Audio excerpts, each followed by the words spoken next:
Welcome to test, ladies and gentlemen. All right, man, you know, I appreciate you guys very much for stopping by. So, we are kind of in between tournaments right now. And I did have somebody a long time ago suggest that I do a Macau Tao game. Somebody named Sander. I think it's like Sander Wissick or something like that. But I got you, bro. I told you I was going to get you. I got you right now, man. This is a Bobby Fischer versus Macau Tao game. You know, I know somebody who likes Bobby Fischer, so I figure I'll kill two birds with one stone. I know at least two people that's going to like this game. But yes, this is taken from the 1958 Interzonal tournament that they were playing. You know, Bobby Fischer's about 15 at this time, so he's like, man, I think I could take on the big dogs. And Macau Tao was just on the way to becoming a world champion coming up. So all of my people in the Philippines, I would say maraming salamat. Anybody who is coming up from a Latvian-speaking country, I will say paldies. But if you guys are ready to go, man, let's take a look and see what we got for this game.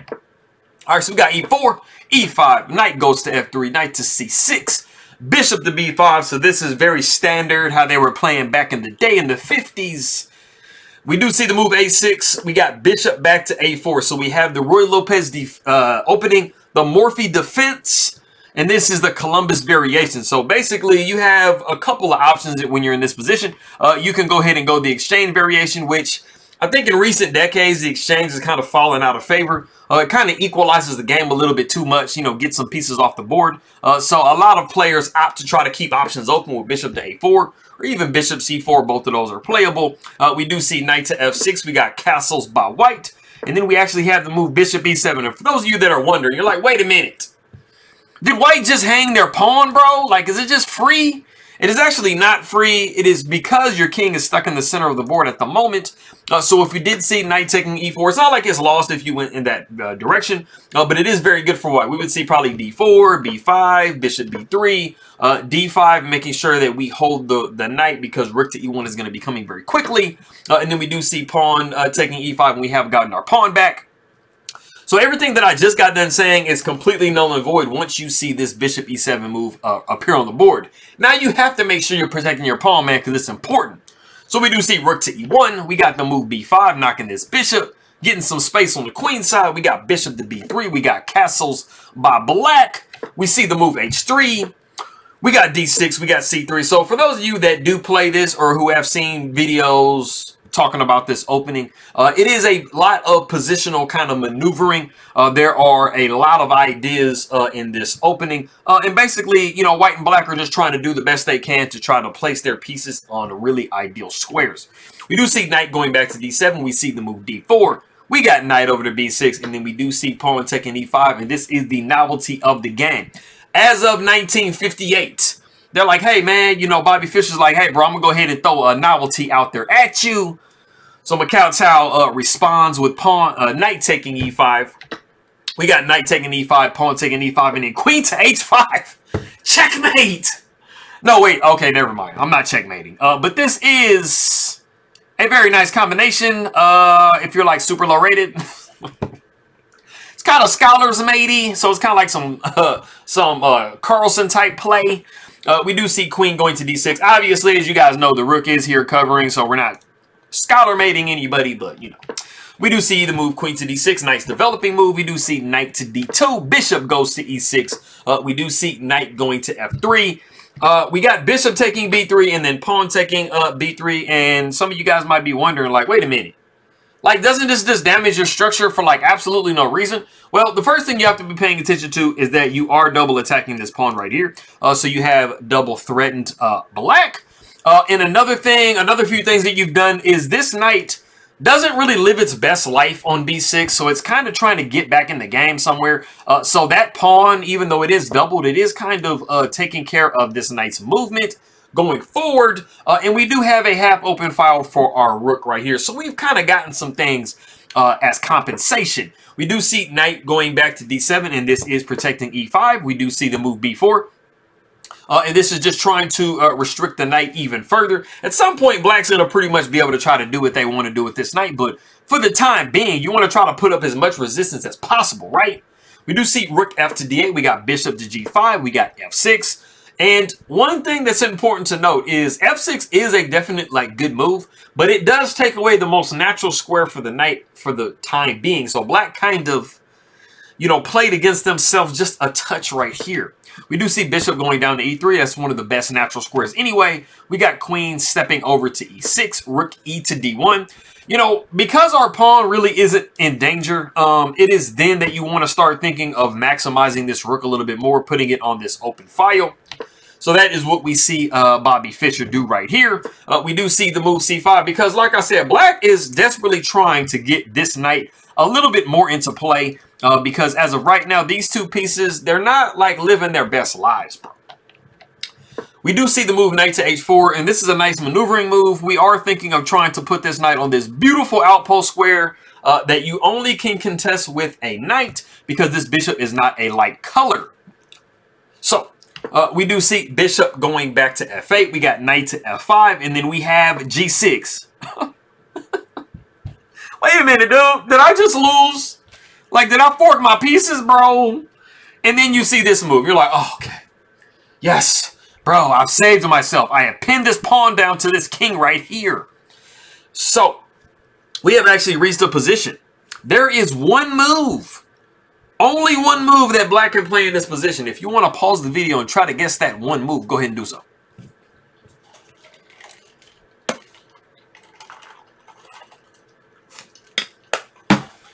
Okay, cool. So, I'm not sure how many of you guys noticed this tactic that is in the position.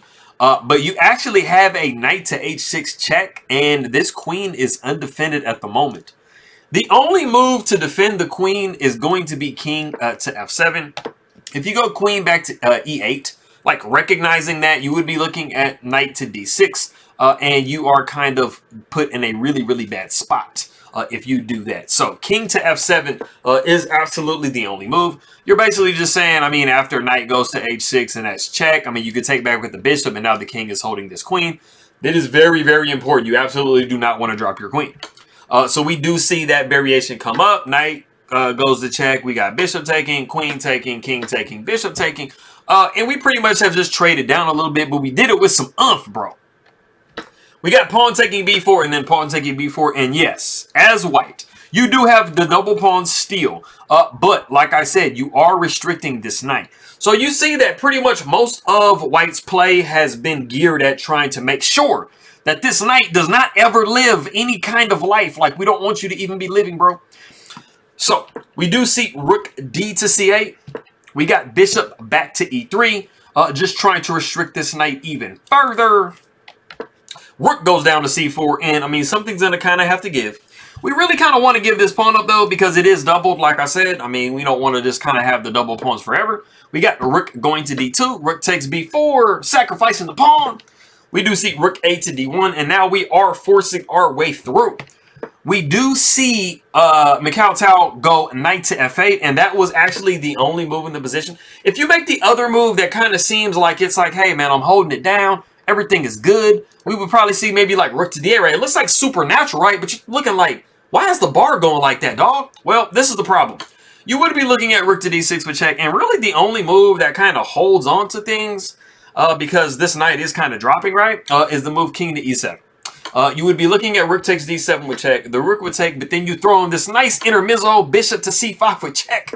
King goes to e8. You got rook taking, and then the rook would probably try to save itself on c4, and then you have rook down to d5. And like I said, rook to d8 really seemed kind of innocent, but it's not.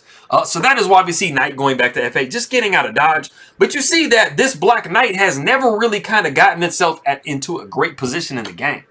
So white wants to keep it that way. We do see rook to d6 with check. King goes to f7. We do see rook going over to b6.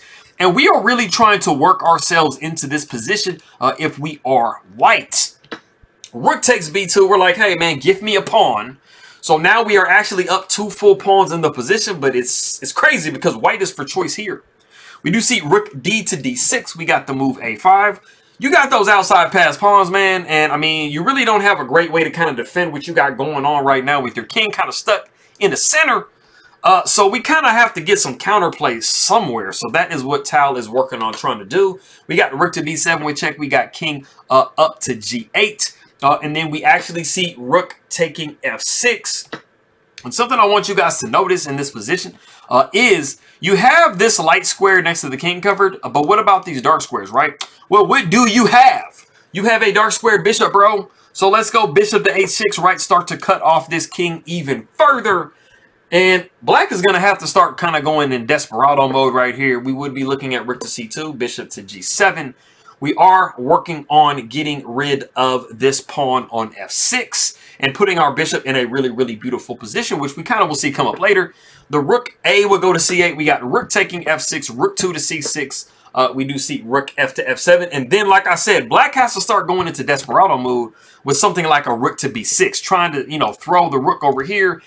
We really kind of do want to get rid of a set of rooks because it will be a little bit easier to push these pawns to a touchdown.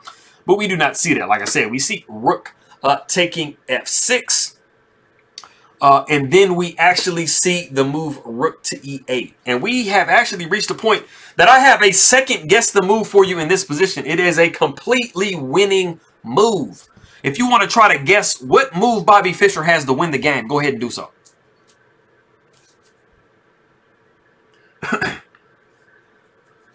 Okay, so we have a move that's going to place a double attack, like some double threats on black. Now, one of the things that you should notice from the white side, if you're looking at black, is that this pawn is actually currently undefended. But then also, a little bit more deeper, what you're trying to do is you're trying to double rooks. You already have one rook on the 7th pawn. But you're trying to say, hey, man, let me get another rook on the 7th, dog. So, the move that I'm looking for is actually rook to a6. If you played rook to a6, like I said, you would be noticing that there's a pawn here, and this is a very valuable pawn to try to undermine this pawn. But you also are kind of trying to sneak rook to a7 in there. So we might see a4 just holding on to our pawn chain.